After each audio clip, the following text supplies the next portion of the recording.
Hey, what's going on, guys? Jason Lohr here with Jason Lohr Photography and Films, and welcome back to another episode of the podcast series, Real Talks with Filmmakers.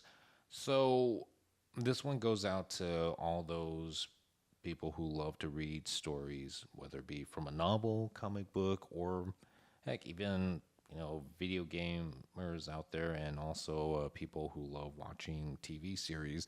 This episode is gonna be, you know, kind of like a question to you guys too, of like, adaptations of your favorite novels, comics, games, and TV series into a film. So, a lot of people have asked me before, it's like, have you ever thought about like, turning this book into a film? Meaning like adapting it into a screenplay, because I write screenplays, both short and features, and I always wanted to at first, but then I came to realize just how dangerous adapting something into a film can be.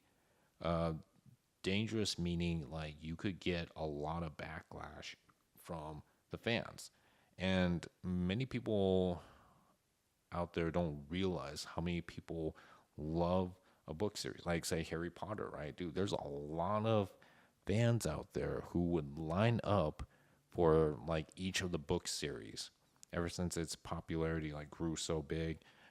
Most of it had to do with, the films too. And same thing with like video games. Like a lot of people, who um, play video games like a religion, when they hear that, their video game that they play a lot is going to be made into a movie or a series on like, TV or at the movie theaters, it's like, dude, they are ready to jump in line and see it come to life. I mean, isn't that like a dream come true right there? But the thing is that um, why I don't do adaptations is for that very reason, and that is the fear of what the fans would think.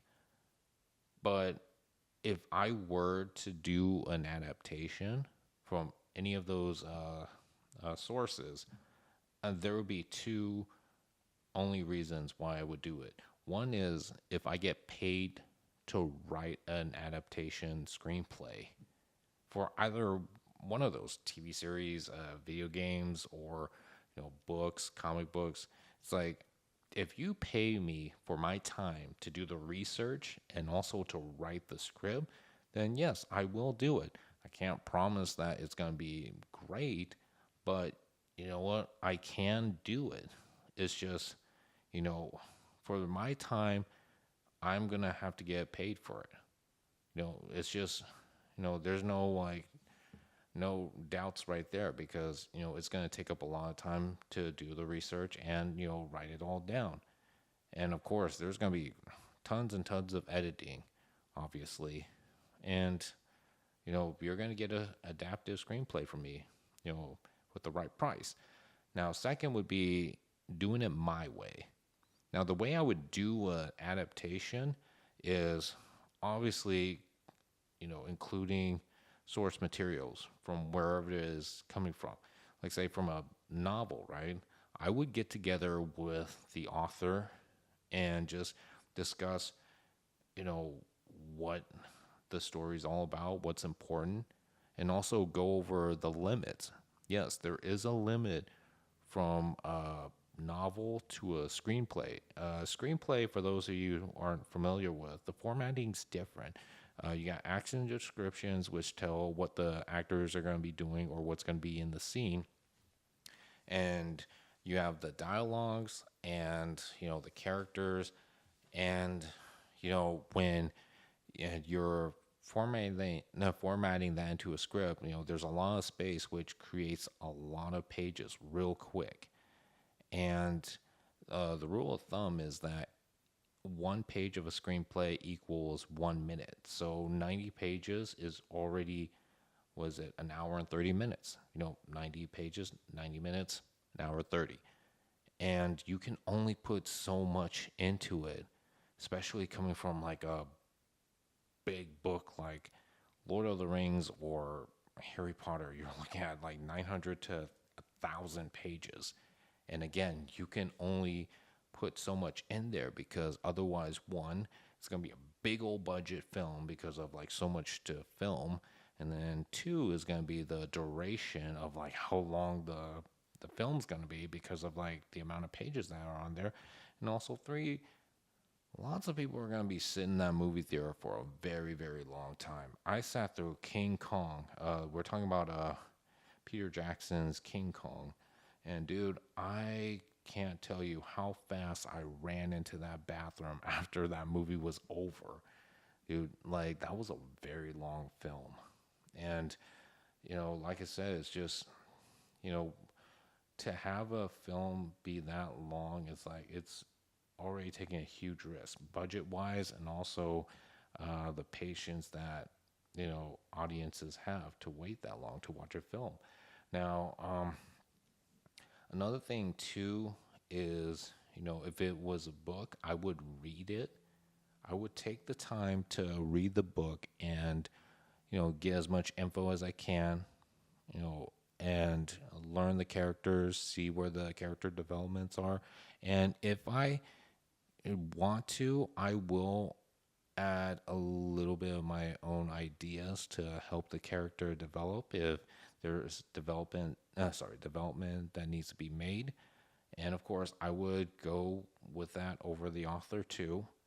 I mean, heck, at that point, I wouldn't even need to because the way it works usually is that the producer, when he or she buys the rights from the author, now the producer has every control of like changes to make in that script. And if the producer wants it done a certain way, then that's where I would have to go with what the producer wants.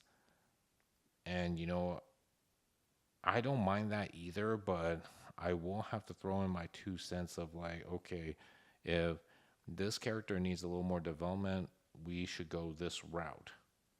You know what I mean? It's like I would love to hear the author's thoughts on that too, but at that point there can be some conflict as well. So that's another reason why I wouldn't want to do adaptation, is because now I'm changing the story of someone who was passionate about the story, who created this story through experience and also a very special place in their heart. So but then you have the producer who wants it done a certain way, changes, and also things that might end up you know uh, ruining the story, and you're the one that has to like make those changes, seeing as you're the writer, right? So that can be very pressuring. But again, if I'm getting paid to do this, then I'm going to do what I do best and adapt a story and keep the story as it should be. Characters and the story that people love. Can't get all of them in there, but I will get as much as I can and stay true to the source material at least.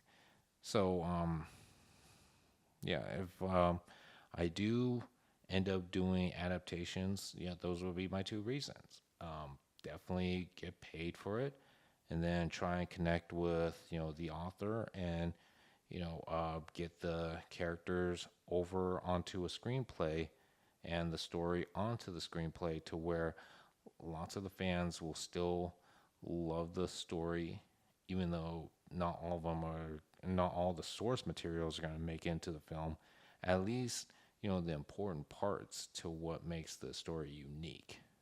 Now, and now that we still got a little bit more time left, I want to discuss too about just an example of like a bad adaptation. And I hate to say it because he did do a lot of good films too. We're talking about M. Night Shyamalan here, and one of his adaptations that he did was back in 2009, which was the Last Airbender, and that's an adaptation of the famous Nickelodeon TV series Avatar: The Last Airbender.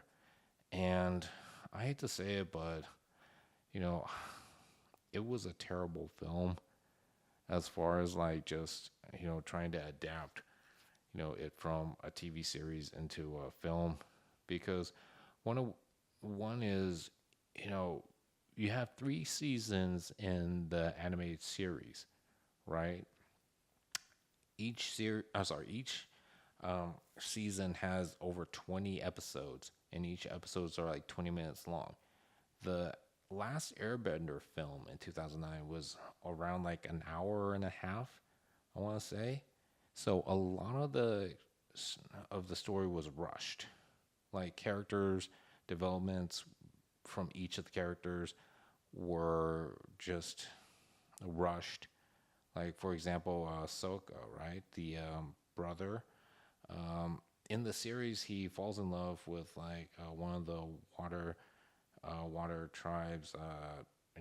The princess, and it took a few episodes for that love and romance to develop. But in the movie, as soon as like they get to the water tribe kingdom, like it's like they sneak a glance at each other, and the next thing you know, it's like, oh yeah, they're in love with each other. So it's like just one of the examples. Of course, a lot of characters from season one didn't make it into the film because they didn't have the time to introduce a lot of those characters. And a lot of people, especially the fans, dude, they were just totally like tearing that film apart as far as like just their thoughts of like just how terrible the story was, how a lot of characters that were very vital to the very first season was not in there. And you look at reviews from Rotten Tomato, IMDb, and it was just terrible. And again, it's a 3 season series. You have the Book of Water, Earth, and Fire, and you know there was no way it was going to get a sequel. With that much hate, there was no way it was going to get a sequel. I mean, unless they put a lot of money into it, I don't think a lot of people would go and watch the second one, which is why they ended up scrapping it. And it was sad because, again, that was like one of my favorite TV series, too. I watched that when I was a kid growing up.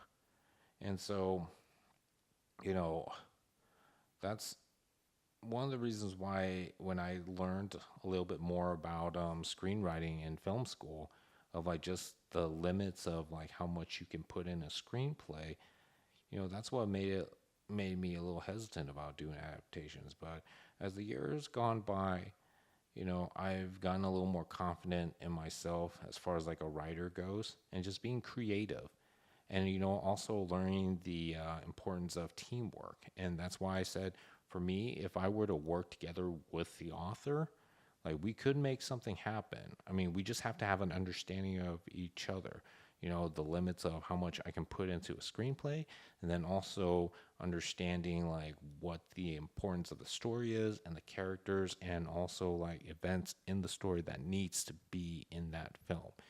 When we connect together at that level, it's like, dude, we're going to make a really awesome film based off of a book, a comic book, a video game, or a TV series.